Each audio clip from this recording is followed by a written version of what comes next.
Assalamualaikum warahmatullahi wabarakatuh. Perkenalkan, nama saya Ardian dengan NIM 150 121 0376, kelas AB 4510.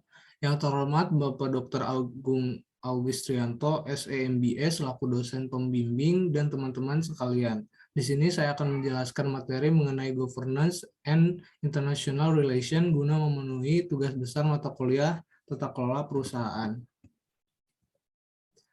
Tata kelola dan hubungan internasional. Tata kelola telah menjadi perhatian utama dari disiplin HI. Proses globalisasi yang sedang berkembang telah memunculkan isu-isu baru yang menyangkut pemerintahan, politik, hubungan antar negara, dan tatanan global. Para ahli tata kelola global setuju tentang globalisasi sebagai konteks penting untuk analisis. Dunia HI lebih dari sekadar konteks zero sum negara bangsa, ini melibatkan berbagai aktor lain seperti organisasi internasional, badan non-pemerintah atau LSM, badan publik swasta, dan pada tingkat yang lebih luas, masyarakat sipil. Perubahan tata kelola membuka kemungkinan bahwa negara bangsa beroperasi dalam lingkungan kelembagaan yang kompleks, di mana kapasitas mereka untuk bertindak diperiksa dan diimbangi oleh kekuasaan yang tidak hanya dipegang semata-mata oleh negara lain saja. Literatur HI fokus pada tata kelola, terutama pada tata kelola global, mencerminkan banyak perhatian konseptual dan metodologis dari disiplin ilmu. Tata kelola global. Literatur tata kelola di HI membawa sejumlah pesan penting. Yang pertama, globalisasi melahirkan proses tata kelola dengan kompleksitas dan ambiguitas yang cukup besar. Yang kedua, di luar negara bangsa terdapat berbagai aktor dan institusi yang terlibat dalam tata kelola global. Ketiga, negara bangsa harus mengubah perilaku mereka sesuai dengan tata kelola global. Tata kelola global terdiri dari berbagai aktor, tidak hanya aspek-aspek yang terlihat dari otoritas politik ekonomi dunia seperti PBB, WTO, IMF, dan Bank Dunia, tetapi juga pertemuan antara pemerintahan seperti Kelompok 7 dan Forum Ekonomi Dunia, WEF, kombinasi aktor negara dan negara seperti ILO, kelompok seperti Sandin Internasional, organisasi non-pemerintahan seperti WWF dan Oxfam, badan keagamaan transnasional, gerakan politik, pasar keuangan, dan lain-lain. Murphy berpendapat bahwa beberapa organisasi tersebut memperoleh kekuasaan dan beberapa telah kalah, dan secara keseluruhan tidak ada bukti transfer kekuasaan dari negara bangsa ke organisasi internasional. Tetapi apa yang telah kita lihat adalah pertumbuhan otoritas swasta tingkat global dan sebagian besar kehidupan ekonomi dan sosial transnasional. Organisasi seperti Microsoft dan Google mampu mengumpulkan sebanyak mungkin kekuasaan dan tentu saja lebih banyak sumber daya dan kekayaan organisasi dari banyak negara. Murphy menyatakan ada kekuatan hegemoni para ekonom yang membangun dan mempertahankan kebijaksanaan dominan tentang cara ekonomi harus dijalankan. Blok-blok kekuatan swasta ini bergabung dan berbagai regulator yang mengawasi pasar dan perdagangan internasional. Struktur dan institusi tata kelola global. Tata kelola global sekarang menjadi fokus utama di HI dan subdisiplin terkait. Tetapi ada penjelasan berbeda tentang bagaimana lembaga tata kelola global muncul dan bagaimana tata kelola global terstruktur. Dialog utama dalam hal ini antara lain institusionalis dan konstruktivis.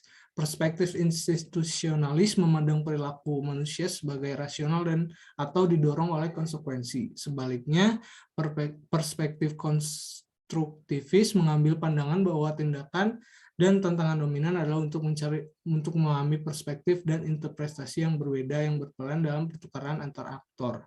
Struktur tata kelola domestik, negara-negara industrialis awal mula-mula menciptakan bidang aktivitas pribadi atau kegiatan swasta, dan kemudian berdasarkan hegemoni mereka membantu menggeneralisasi bidang-bidang ini ke arena internasional.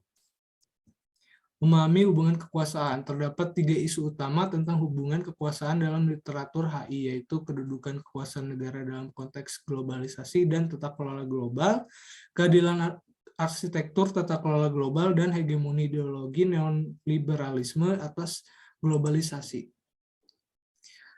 Ini merupakan contoh isu global governance dalam hubungan internasional dan keterkaitannya dengan permasalahan PT Freeport di Papua. Global governance dan kaitannya terhadap konflik Papua. Sebagai negara yang hidup dan terlibat dalam dunia internasional, tentu Indonesia pun menjadi bagian dari sorotan dunia dalam melakukan aktivitas internasional. Misalnya perdagangan, budaya, perekonomian, dan lain-lain. Banyak perusahaan asing yang menanamkan modalnya dan juga beroperasi di negara Indonesia, dan salah satu perusahaan multinasional corporate MNC tersebut adalah PT Freeport yang ada di Papua.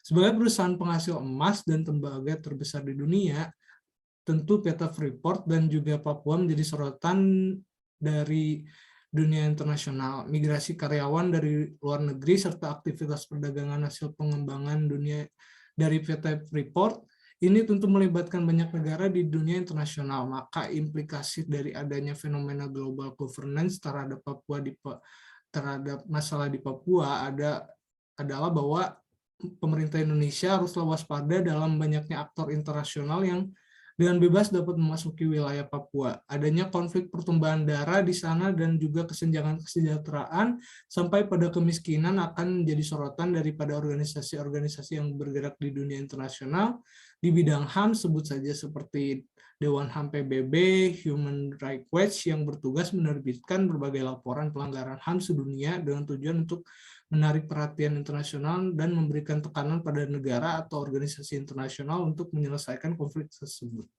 Indonesia memang memiliki aturan yang ketat bagi orang-orang yang terbukti menyebarkan separatisme seperti bendera Papua.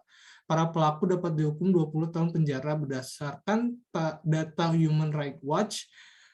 Sampai saat ini sebanyak 130 orang mendekam di penjara karena isu separatisme.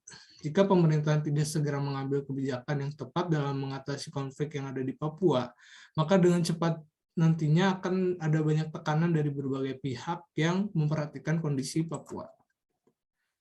Kesimpulan dari isu tersebut yaitu PT Freeport menjadi akar permasalahan yang akan semakin kompleks di bagian Papua Barat.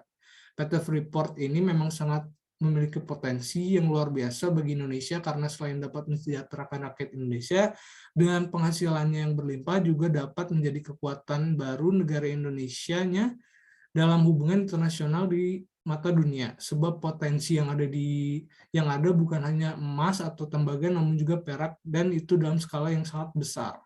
Apalagi jika penelitian para ahli tentang adanya kandungan uranium di sana ternyata benar, maka akan menjadi penyesalan yang sangat luar biasa bagi negara karena membiarkan senjata andalan tersebut dieksploitasi oleh pihak asing. Maka dari itu pemerintahan Indonesia harus memberikan kebijakan yang tegas dan menyikapi dengan bijak. Apalagi dengan adanya isu global governance, maka pemerintahan harus sigap sebelum pada akhirnya berbagai tekanan dari intimidasi dari berbagai aktor internasional mempengaruhi masyarakat Indonesia, khususnya Papua sendiri. Sekian presentasi atau penjelasan dari saya. Terima kasih atas perhatiannya. Saya ucapkan Assalamualaikum warahmatullahi wabarakatuh.